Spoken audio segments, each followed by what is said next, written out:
Bonjour à tous, bienvenue au Club Ginette. Dans cette vidéo, aujourd'hui, je vous retrouve pour un bilan couture qui est déjà le numéro 3. Donc pour rappel, j'ai commencé la couture au printemps dernier et j'ai commencé à me coudre des vêtements cet été. Donc je vais vous montrer toutes les erreurs de débutante que je fais, tous les problèmes que je rencontre. Et voilà, j'espère que ça pourra inspirer d'autres débutantes à se lancer dans la couture. Donc j'ai cousu depuis, on va dire...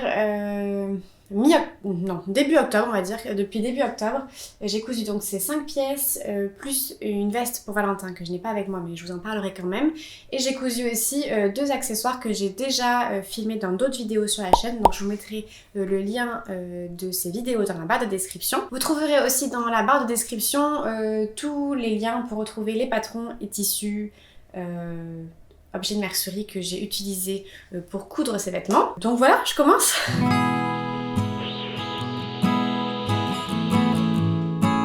Donc le premier vêtement que j'ai cousu pour cet automne, c'est cette jupe mint de chez Jolie Lab. J'avais déjà cousu une version de cette jupe cet été, dans une version à fleurs. C'était une jupe que j'avais vue sur la chaîne de Raphaël DVN. Et j'avais vachement aimé, moi j'avais trouvé ça un peu compliqué, la pose de la ceinture cet été. Mais j'avais vachement aimé après le tombé de la jupe sur moi. Je trouvais que c'était assez flatteur sur... la chute de rein. Donc j'avais envie de m'en refaire une version automne, donc pour ça j'ai choisi ce tissu Pretty Mercerie qui est une viscose imprimée un peu léopard. Donc voilà, donc la pose de la ceinture c'est mieux passé, j'ai mieux compris, maintenant ça... Enfin quand on l'a vu une deuxième fois c'est vrai que ça va vachement mieux. En revanche, j'ai fait une grosse bêtise, j'ai en fait cousu les boutonnières du mauvais côté. Donc je me retrouve en fait avec des boutonnières de chaque côté. Donc je vais vous montrer, je sais pas si vous allez voir. Donc là j'ai mes boutonnières qui sont du beau côté. Et en fait sous les boutons, après j'ai cousu les boutons de chaque côté, j'ai aussi des boutonnières. Donc c'est assez vilain quand on le sait, mais heureusement une fois que c'est boutonné, on le voit plus. Donc à part vous et moi, personne qui le saura. J'ai cousu des boutons de chez Tissu 14 avril que je vous avais aussi présenté dans le haul de cet automne, qui je trouve vont vachement bien avec l'imprimé du tissu et les petits bords dorés. Je trouve que ça donne un petit fini un peu plus chic. Mais par contre, je suis déçue de cette jupe. Pas dans ma couture parce que je trouve que je m'en suis pas trop mal sortie, mais elle me va pas. En fait, je pense que... Donc je l'ai cousu en 38, j'ai oublié de préciser. Je l'ai cousu en 38 et en fait, je pense que ma morphologie n'est pas trop adaptée en fait au guide des tailles de la marque parce que j'ai choisi la taille 38 en fonction de mon tour de hanche, mais je pense que j'ai la taille plus étroite que ce qui est indiqué pour un 38. Donc il faudrait qu'en fait que je fasse un 36 en tour de taille et un 38 en tour de hanche. Comme c'est pas quelque chose de froncé, je ne sais pas en fait comment... avoir une ceinture plus étroite sans que ça fasse des plis au niveau du pan de jupe. Enfin, je sais pas en fait trop comment faire encore pour ajuster vraiment à ma morphologie, c'est-à-dire que si le patron tombe pile poil à ma morphologie c'est super, mais quand c'est pas le cas, je me retrouve avec des vêtements qui sont pas parfaitement adaptés et c'est dommage quand on décide de faire ces vêtements, c'est quand même pour avoir des vêtements qui correspondent parfaitement à notre morphologie. Et là du coup pour cette jupe c'est pas le cas. Je l'avais pas remarqué dans ma première version, je pense que aussi, comme j'avais galéré pour la couture de la ceinture, ça se trouve, j'avais fait une ceinture en 36 et j'avais des erreurs, j'avais des plis, donc je pense que ça se voyait moins. Mais en fait, oui, la ceinture baille, en fait, il faudrait limite refaire des pinces. Je pense aussi, l'erreur que j'ai faite, c'est que ces boutons ne sont pas trop adaptés pour poser sur une viscose. En fait, ils sont quand même beaucoup plus lourds que le tissu et du coup, ça fait tomber un peu la jupe. Je suis un peu déçue, je pense qu'il faudrait que je reprenne la ceinture. Je ne sais pas comment. un peu une déception, mais bon, voilà, faut pas s'arrêter à ça.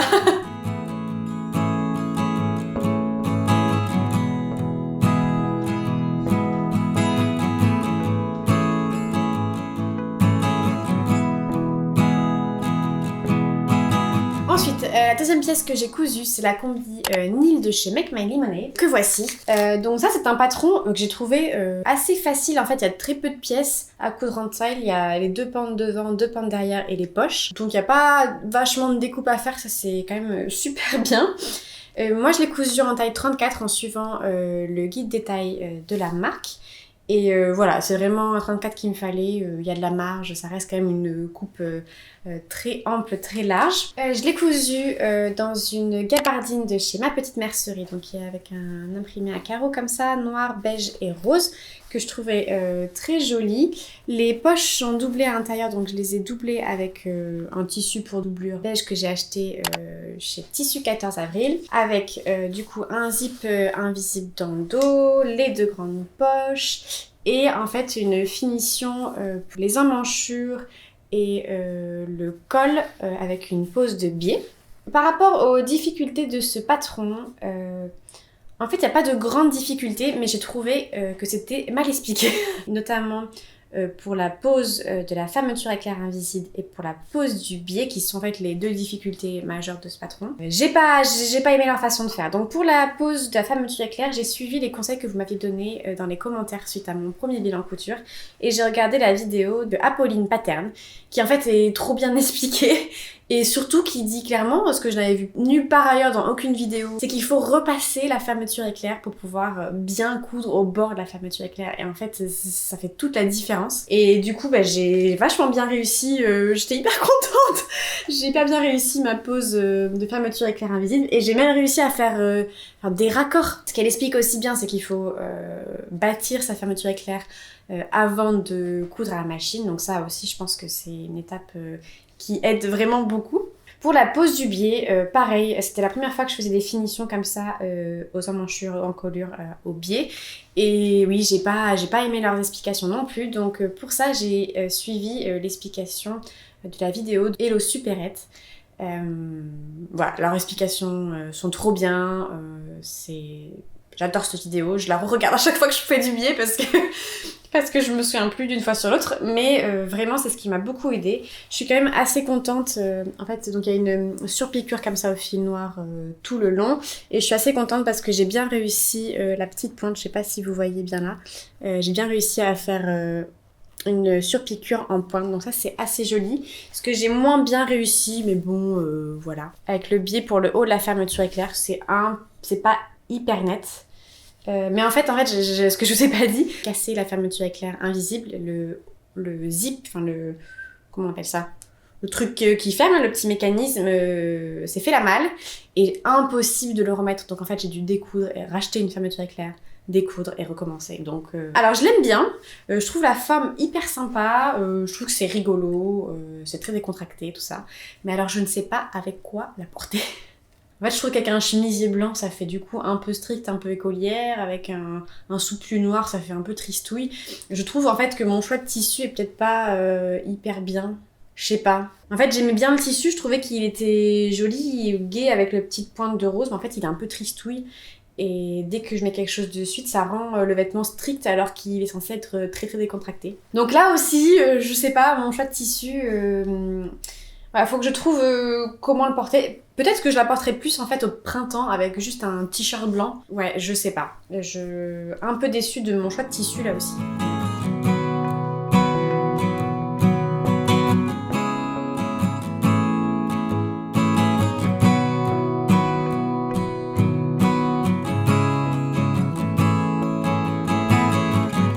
Ensuite, comme vous avez dû le voir sur la chaîne YouTube, si vous me suivez déjà, j'ai cousu la robe Elodie de chez Fibre Mood.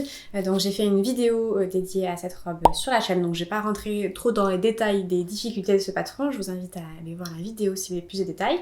Mais j'en ai fait une version courte, donc j'ai raccourci énormément la jupe et j'ai cousu ça dans une viscose de chez Tissu 14 avril. Alors sur cette robe, il y a plein de trucs où je suis fière de moi. Là encore, la pose de la fermeture invisible s'est bien passée. La pose de la finition de l'encolure au biais s'est bien passée aussi. C'était mes premières feintes à déchirables. C'était mes premières poses de poignées de manche. Alors les feintes indéchirables, j'ai un peu galéré. Mais les poignées de manche, ça s'est bien passé. C'était aussi la première fois que je faisais des petits boutons recouverts comme ça, et c'était hyper facile. Alors je sais pas, je me souviens plus, j'essaierai de vous trouver, mais j'avais trouvé une vidéo où en fait on passe un fil tout le tour pour venir en fait resserrer, ce qui fait que ça se passe hyper bien. C'était hyper facile, j'ai fait ça en 5 minutes, franchement c'était hyper bien. Et par contre oui, la grosse erreur de cette robe, c'est la pose de la ceinture où j'ai galéré, mais je vais pas revenir sur ce drame. Cette fois-ci, par contre, je suis très contente de mon choix de tissu. Elle est légère. Alors, c'est vraiment plus une robe d'automne. Malheureusement, je l'ai cousue en novembre et en Suède, il faisait déjà -15. Donc, je ne l'ai pas trop portée. Donc, je pense que je la porterai plus de nouveau au beau jour en mars, avril. Mais je l'aime beaucoup, j'en suis très contente. Et il y avait plein de choses nouvelles qui n'étaient pas forcément hyper bien expliquées non plus dans les explications de patron. Mais grâce à YouTube, je m'en suis sortie.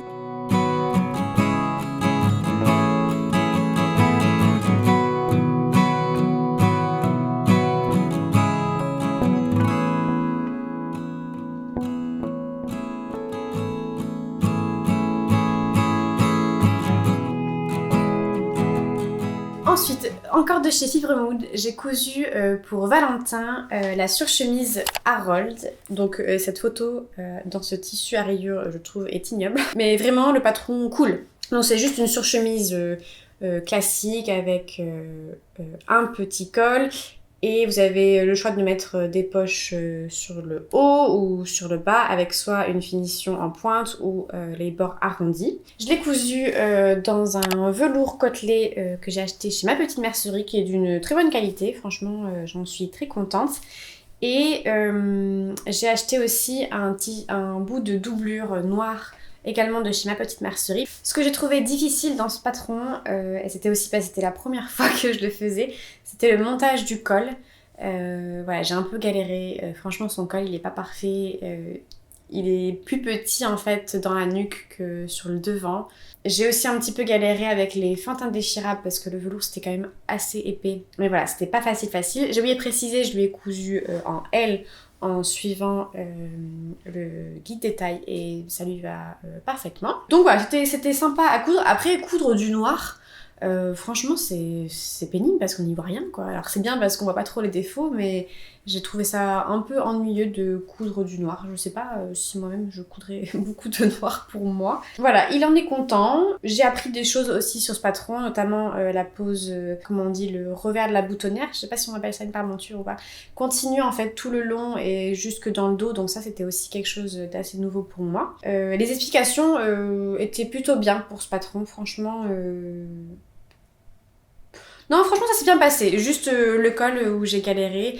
Et je pense que le fait que ce soit un peu sur un tissu épais du noir, ça m'a pas aidé à bien réaliser ce col. Mais je pense m'en refaire une heure pour moi, pour le printemps. Je pense que je me ferai une surchemise comme ça aussi, dans peut-être un lainage, pour faire un petit manteau de mi-saison.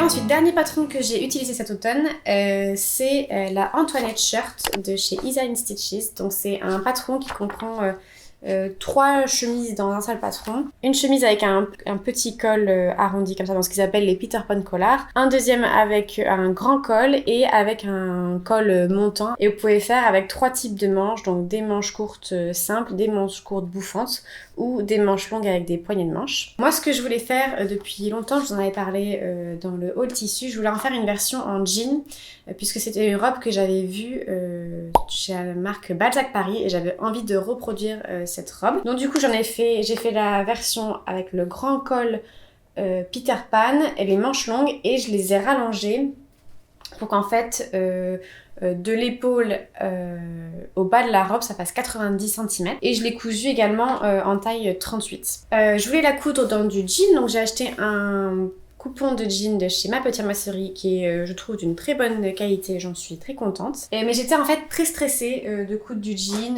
j'étais stressée par ce patron, donc j'ai décidé pour la première fois de faire une toile et je me suis dit que j'allais essayer d'en faire une toile possiblement portable. Et pour ça j'ai utilisé en fait un tissu, je vous avais montré en story sur Instagram, mais j'ai acheté un tissu dans un magasin de seconde main ici dans le centre-ville et j'avais trouvé un vieux rideau avec des grosses fleurs Et je me suis dit que ça pouvait être rigolo d'utiliser ce tissu pour faire en fait ma toile pour ce patron. C'était aussi un tissu qui était très épais, donc je me suis dit que ça m'entraînerait à coudre des tissus épais avant de coudre le jean. Donc voilà ce que ça donne. Alors c'est une toile qui est même pas finie hein, que je vous présente là puisque j'ai pas cousu les boutonnières et je me rends compte en vous montrant aussi que il y a encore des épingles, j'ai pas fini de coudre les poignées de manche. Mais j'en ai fait du coup cette version à grosses fleurs et après coup je me dis en fait que je vais jamais la porter parce que c'est... T'as vraiment l'impression d'être habillée dans un rideau là pour le coup, littéralement, c'est vrai quoi. Donc oui, je vais jamais la porter, mais je suis très contente d'avoir fait une toile dans ce tissu-là. Il faut savoir aussi que c'est un tissu que j'ai payé 3 €, hein, donc il y avait quand même un bon métrage et donc j'ai pas perdu de l'argent. Ça m'a permis voilà, de travailler sur le col que j'avais jamais fait. Ça m'a permis de travailler sur la pose du biais pour le col. J'utilisais ce tissu et ce patron vraiment pour m'entraîner en prévision de la faire dans du jean. Donc, bon, je la mettrai pas, je la mettrai jamais, mais elle m'a permis d'apprendre plein de choses, donc je l'aime quand même un petit peu. Je pense que je vais finir quand même de coudre les poignées de manche, et on verra ce que j'en ferai.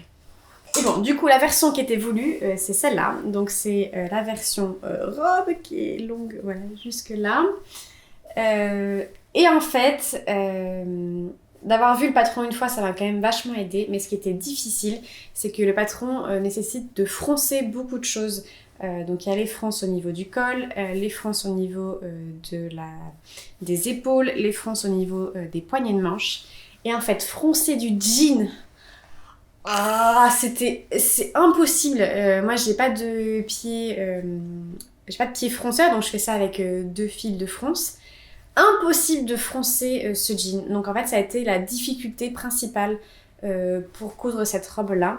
En fait, du coup, j'ai fait la technique des plis japonais. Et alors dans le dos, du coup, c'est pas hyper régulier. Là, vous voyez, il y a un peu moins de plis. Et c'était plus long et plus difficile que si j'avais pu faire des fronces normales. Mais je trouve quand même voilà, ce col très beau, en tout cas sur l'arrière. Sur le devant, c'est moins joli, et notamment au niveau des pointes là. Il aurait fallu que je fasse beaucoup plus de plis à ce niveau-là. J'ai posé la question...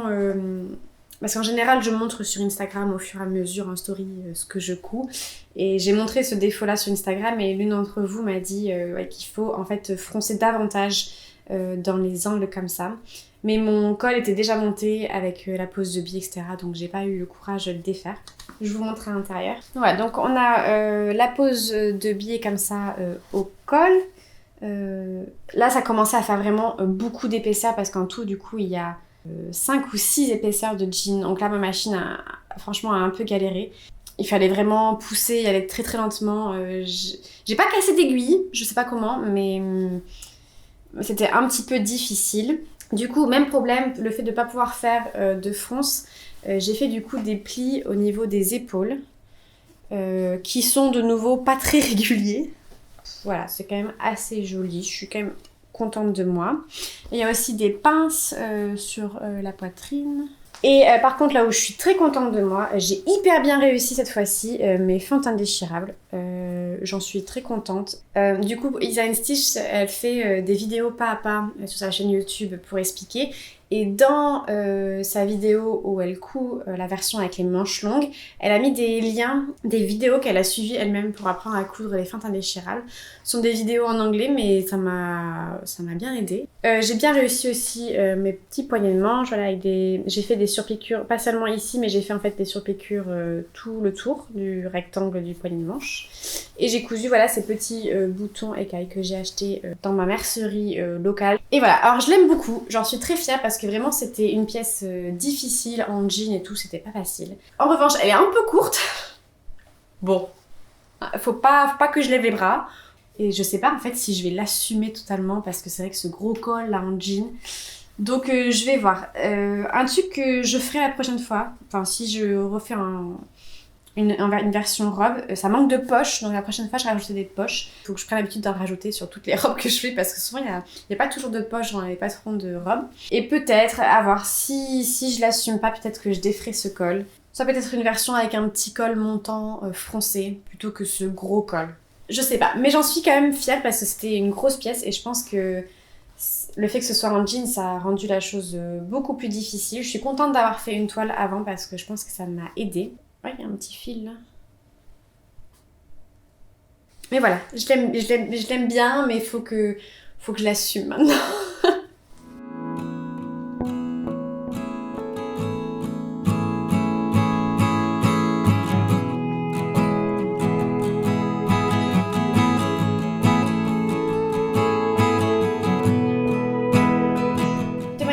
Sur ce bilan couture, je suis contente des progrès que j'ai faits. Je me rends compte en fait que je comprends mieux comment on monte un vêtement. Voilà, je commence vraiment à comprendre les étapes avant de les faire, alors qu'avant je suivais le patron mais je comprenais pas ce qu'ils étaient en train de me faire faire. Là maintenant je comprends où ils veulent en venir avant de coudre, donc ça m'aide. Je commence aussi à modifier un petit peu les gammes de montage. J'ai aussi changé ma façon de coudre, maintenant je couds souvent le soir.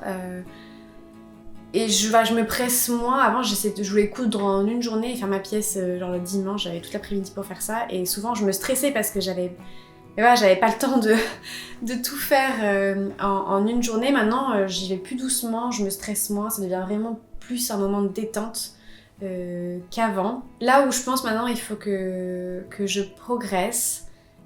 C'est vraiment dans mon choix de tissu et je pense que c'est un peu la conclusion de ce bilan couture, c'est que voilà, j'ai du mal à trouver le bon tissu pour le bon patron. Je pense que ça viendra avec le temps, mais voilà, je suis notamment pour la jupe mint et la combinille, je suis pas hyper sûre de mon association de tissus. J'aime les deux tissus séparément. J'aime les patrons séparément, mais je sais pas si j'aime le tissu dans ce patron. J'espère que je vais progresser pour ça. D'ailleurs, si vous connaissez, ça m'intéresse aussi de mieux comprendre les tissus. Surtout j'achète souvent mon tissu en ligne et c'est souvent difficile de comprendre voilà, quel tissu il faut pour quel patron. Si vous connaissez des sites internet ou des blogs, etc., où ils expliquent un petit peu comment sont faits les tissus, ça m'intéresse aussi. J'ai envie de... Peut-être un livre, si vous connaissez des livres.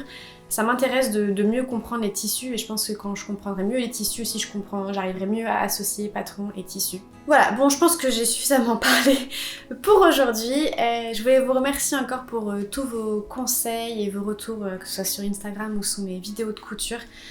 Souvent vous êtes de très bons conseils et ça me motive vachement à persévérer. Je me sens moins seule dans mes galères de couturière. Comme d'habitude, n'hésitez pas à vous abonner à la chaîne si vous voulez voir l'avancée de mon parcours de couturière débutante et si vous êtes intéressé également pour voir nos petits DIY de déco. Je ne sais pas également quand est-ce que j'aurai publié cette vidéo, mais si ça tombe pour les vacances de Noël, j'espère que vous passez de bonnes fêtes et je vous retrouve très bientôt. Bye bye!